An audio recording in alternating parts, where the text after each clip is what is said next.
Welcome to Borrow Time. I'm Janine Lang, a startup coach, author, and entrepreneur. Now, the purpose of this podcast is to help startups take months, if not years, off of their startup journey, knowing that we learn more from our failures than our successes. The goal is to interview successful business owners to find out what's their biggest mistake, what it costs them in terms of time, and most importantly, what are some of the lessons that they gleaned from that experience?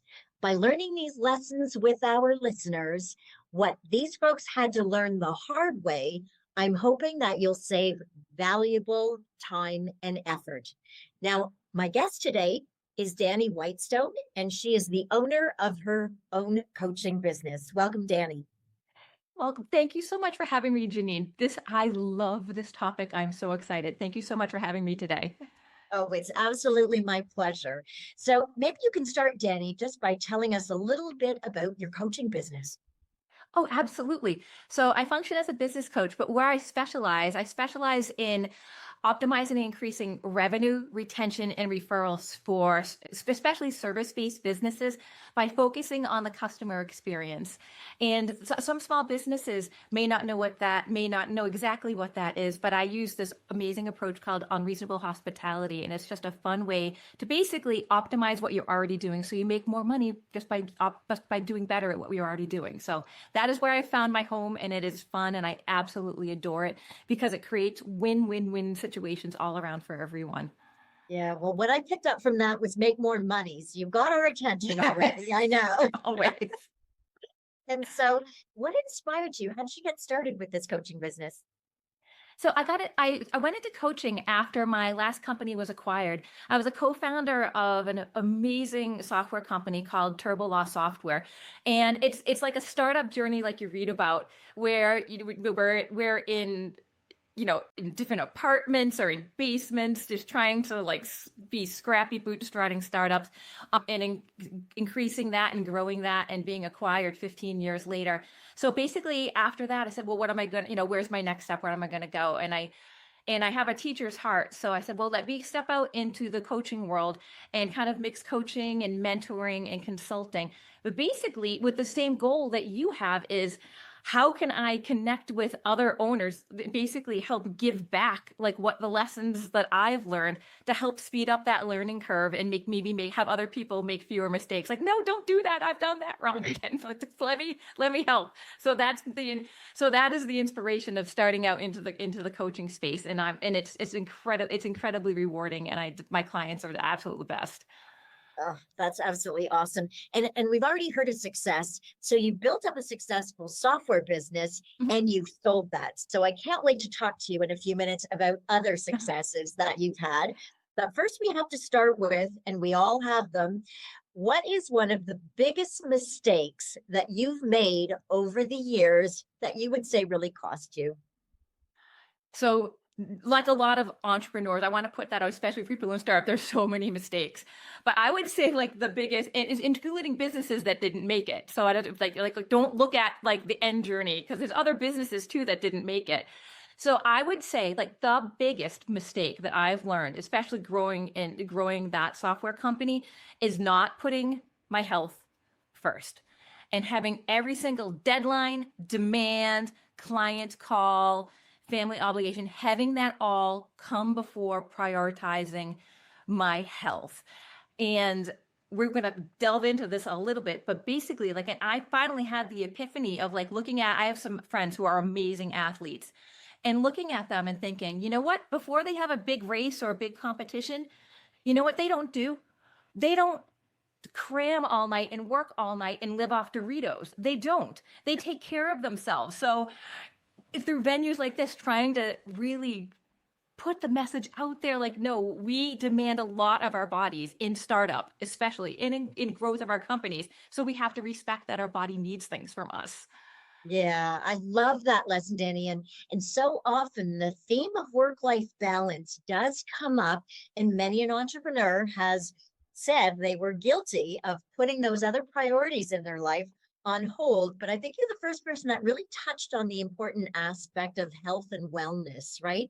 And as a entrepreneur, as you say, your energy is so critical, right, to the livelihood of your business. Your energy and also your brain. Like our brains are expensive to run, expensive in terms of nutrients and calories, and we need them to make good decisions and fast decisions. So it's so counterintuitive that we like, nope, I didn't have lunch. I'm just gonna power through without fueling the thing that is gonna be the thing that powers everything. And I stink at work-life balance. Like I often joke that I should write either a book or do a podcast of my called What I Learned About Work-Life Balance by Doing Everything Wrong. Like I'm terrible at it. So like I don't even care if someone in startup like I can't even think about work-life balance. I'm like fine, but at least schedule time to eat, schedule time and get on some sort of alarm to like feed the machine that is fueling your growth because this is the machine that's running it. For sure. You have to put fuel in the machine. What you're saying is so intuitive, and yet we don't do it. And I love your real example, just even working through lunch, right? How many of us are guilty of absolutely doing that? So how have you incorporated the lesson that you learned about that? So how has your life or your business changed as a result? So if you talk to a lot of people, they say like, what are your priorities? Or like, what's the most important to you? Or what should be most important to you? Okay, health and like spending time with family. So, but then we look at our schedules, and I wish I knew who said this, but basically your calendar represents your values. It represents what you think is important. So just carving it, this is again basic, everyone says it, but carve it out into your calendar. Like this is lunch. Like even if you have to, put it on your Google Calendar and slide it around or whatever, just stick it on there so it happens. Because what we don't schedule doesn't happen. And also, if you are really rushed, prep, there are things you can do in advance. Prep your food, do a shake, in terms of like so Janine, I have an accreditation here because after I ran myself into the ground and almost Yeah. died building that company because I just ran myself into the ground so much, I went and got a certification as a holistic nutritionist so that Oh, I could have a certification so I could be a little bit preachy on yeah. this topic, but have some credentials behind it. Absolutely. Well, you clearly are passionate about this topic. Absolutely. And the fact that you wanted to learn and study more, I like that. You recognized a gap and you said, hey, I've got to learn it like any other skill. And I love the practical way that really you've emphasized it, because if it's not in your calendar, then really that's pretty telling about the priorities. It wasn't important enough to block off what, 15 minutes, 20 minutes, half an hour for lunch and some downtime, or I actually schedule my pickleball time. And so if it's not in there, right, like guess what, it's not going to happen magically. You're just going to get into a headspace, keep going, and all of a sudden pickleball's over when you pull your head up. Absolutely. And don't create such a huge thing like, oh, I need to have all of this stuff. Just they do small. Go out, go for a walk. And like there's amazing science emerging, like just like 30 minutes in silence that's when your brain gets a chance to like relax. And that's where your next big idea could be coming from instead of just pounding. Also, in terms of like the work-life balance, in terms of someone in startup or whatever, work 14 hours. Like I'm not going to tell you not to, but you got to eat, and you got to eat real food. Cause marketing, again, I've worked in marketing for my entire existence. You gotta love it, gotta hate it. But like especially back then, they would sell it like, that cereal was like real food. And like, it's not. Like there's different grades of it, but like Lucky Charms isn't a healthy meal. I know I love the marshmallows too, but prioritizing that real food because again, fueling that body with those nutrients, because you talk a lot about like how much time you've lost. I can't even, like, I almost lost all the time because I had just had my son and I had gone down and my weight just kept dropping and I was eating because I was having some medical things just because I had overworked my body just so much and I had to rebuild it and re-heal. And then, wow, my brain works better. Things started going great again. For sure. Well, thank you for sharing so personally what that costs you. And you're right. When we're talking about fueling, we're talking about your exercise, your energy, your mental health, and certainly what you're putting in your body in terms of what you're eating and giving yourself that break. So thank you for that holistic picture of really what's involved in that. So what would you Yeah. say that that cost you if you had to sort of quantify a bit in terms of that tough lesson? My tough lesson of learning that taking care of yourself is your most important business strategy. Let's see.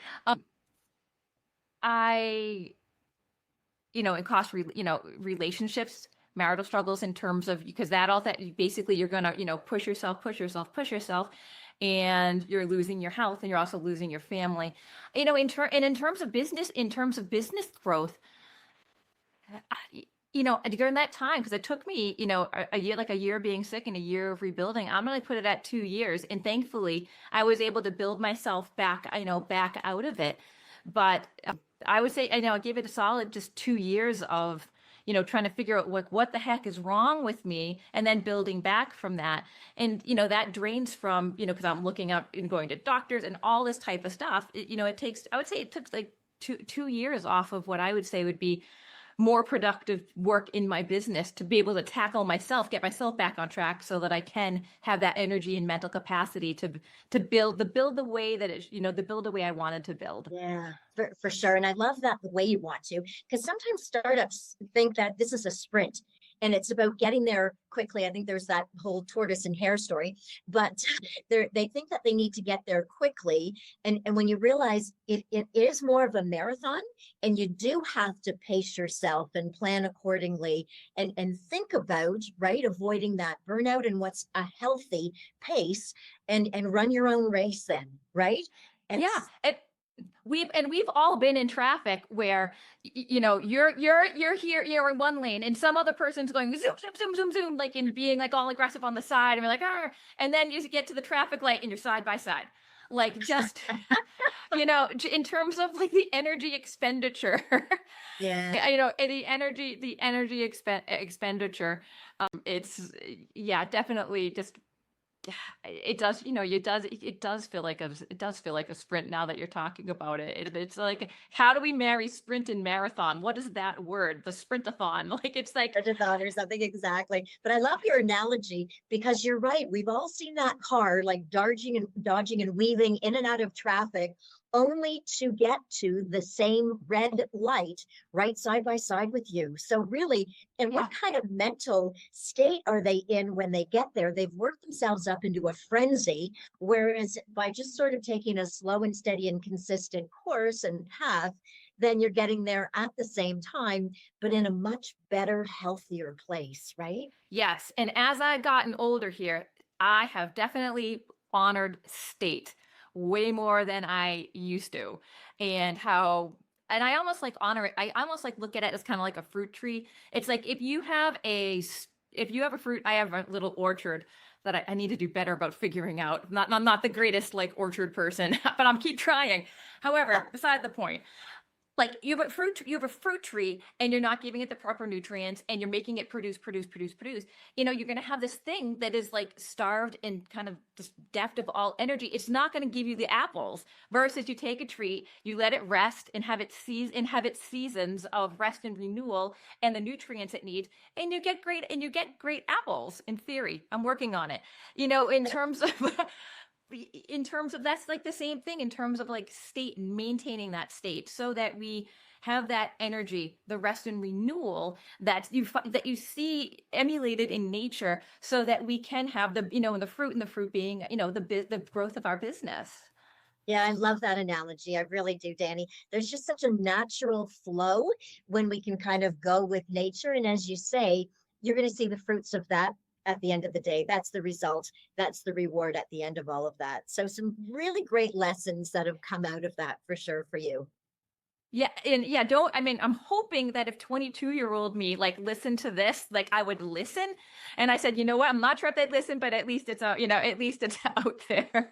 That's the hope, that there's a younger version of ourselves that doesn't want doesn't have to make the same mistakes and go through those pains physically, yes, and we're saving them for sure. So, and that's really the goal of sharing that biggest mistake. So, thank you so much for openly sharing that. It's a really, really powerful one for sure. So, just You're because we welcome. painfully had to tug at that one, would you say is one of the biggest successes that you've seen as well in your career? I would say that the overarching thing, and it's why I specialize in now, the business success thread is focusing to a crazy degree on the customer experience in terms of looking at it from beginning touch point to when they become a customer and beyond, and focusing and delivering everything that you can in a very with a lot of intent, because you create those relationships. Even if you have a low touch business and it's just they're getting messages instead of an email, maybe they get a video, something that creates a connection between your business and brand and the consumer. It'll help you. It'll be great. It'll increase your revenue, of course, but also like things screw up happens. Shipping gets delayed. Websites go down. They get an employee on a really bad day.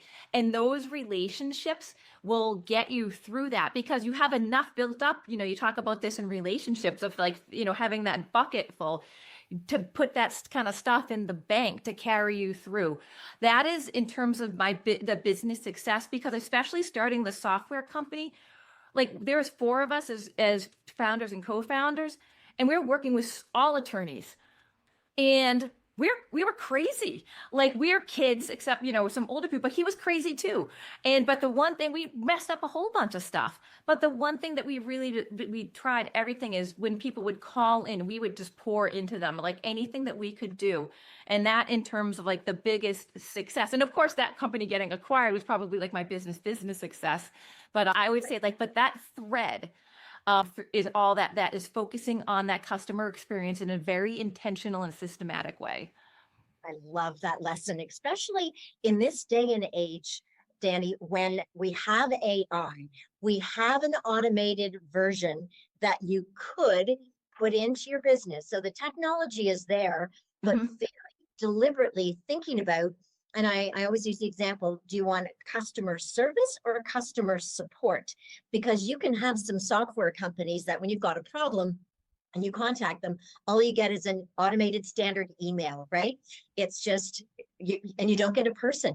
So right now, I've seen some software companies will ask the community of customers the question and they'll answer that. So I'm seeing some companies, right, intentionally or unintentionally, use AI and automation to, from my perspective, an extreme, because it can inadvertently create a negative experience if there's no personal human touch, as you're describing, right, Dani? Completely. And you can systematize it. I always give the example of like my veterinarian. I bring my dog in, and I get, without fail, the next day I got an automatic text message that says, "Hey, we're just checking on you and your dog. Is everything going okay?" It doesn't matter what we came in for. I know it's automated. I don't care.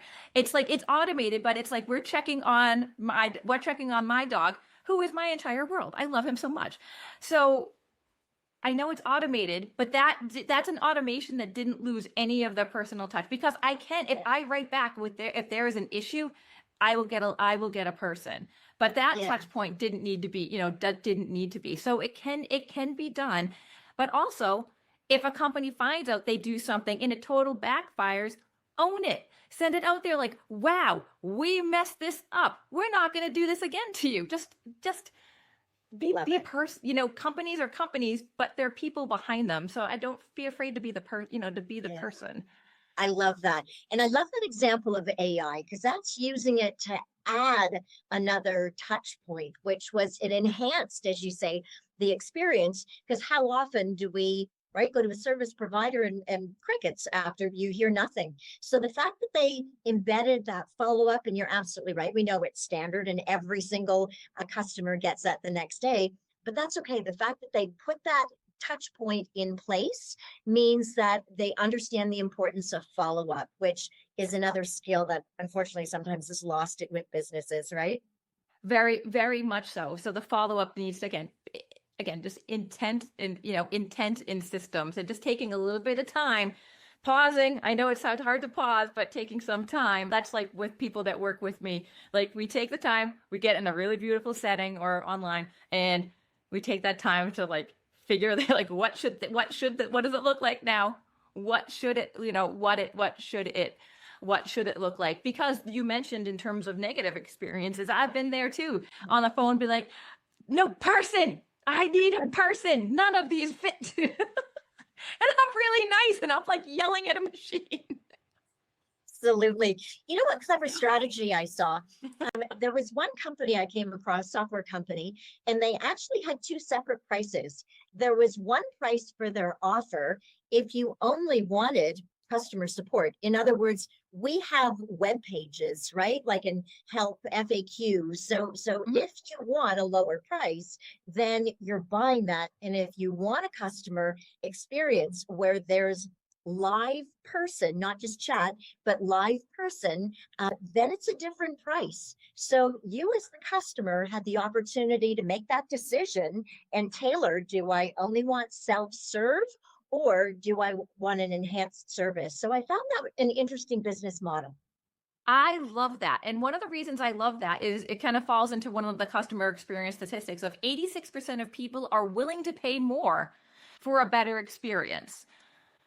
So, but then you have the other percent that, or you have maybe some people in that 86% who you see this with a lot of like businesses and startup where, okay, the money's really tight. They really need the thing. They're willing to, they understand, like, let me start here and then I can upgrade. Or you have that 86% of people, and we all do this. We drive further to the mechanic we trust. We go further to the coffee shop because they know they're going to get our coffee right. 86% of us are willing to pay more for a better customer experience. Wow, I love that, Danny. I've never heard that statistic. That is so powerful. Because how many times do we think we have to discount and lower our prices? No, you just need to deliver better value and a positive customer experience. And people will never complain about you. In fact, they'll rave about you and refer how many of their friends, right? Exactly. That is the key. And building that referrals, because you're building like with the software company, we had like limited funds, bootstrapping. I built my customers into my sales force. Love it. Love it. Absolutely. I love that. I've never heard it expressed that way, but you're exactly right. When it's referrals, they're doing the selling for you. I love that. I love that. This has been awesome. Is there any other advice, Danny, that you would have for startups or that younger version of yourself? When people ask me this question, I have this, it's this, what I say is find out what works, do more of that, find out what doesn't work, and do less of that. And just know that is a lot part of, that you can read a lot of books that helps. You can have coaches and mentors, and that all helps. But especially if you're in just getting started or launching a new product or something like that, you make your best guesses and stuff, but it's just a process of constant refinement and trying things, and just knowing that that's part of the journey and that's completely normal.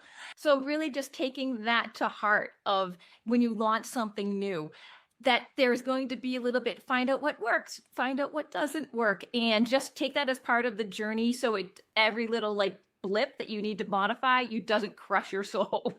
Yes, it's such powerful advice. I often say if there's 10 things that you're going to try, just be prepared for the fact that 5 will work and 5 will not, maybe.